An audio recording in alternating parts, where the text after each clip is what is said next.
সাকসু হওয়ার কথা ছিল, আমরা 20 তারিখে সাকসু করব। আদায় না হবে আমরা এখান থেকে যাব না।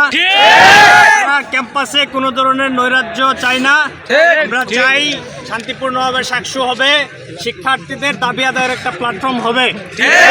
আমাদের এই দাবির পক্ষে প্রশাসনকে অবশ্যই আসতে হবে এবং আজকের মধ্যে ক্লিয়ার করতে হবে যে বাইরের কোনো অযৌক্তিক সিদ্ধান্ত সাবিপ্রবিতে চলবে না। সাকসু 20 তারিখে হওয়ার কথা ছিল, 20 তারিখেই হবে ইনশাল্লাহ।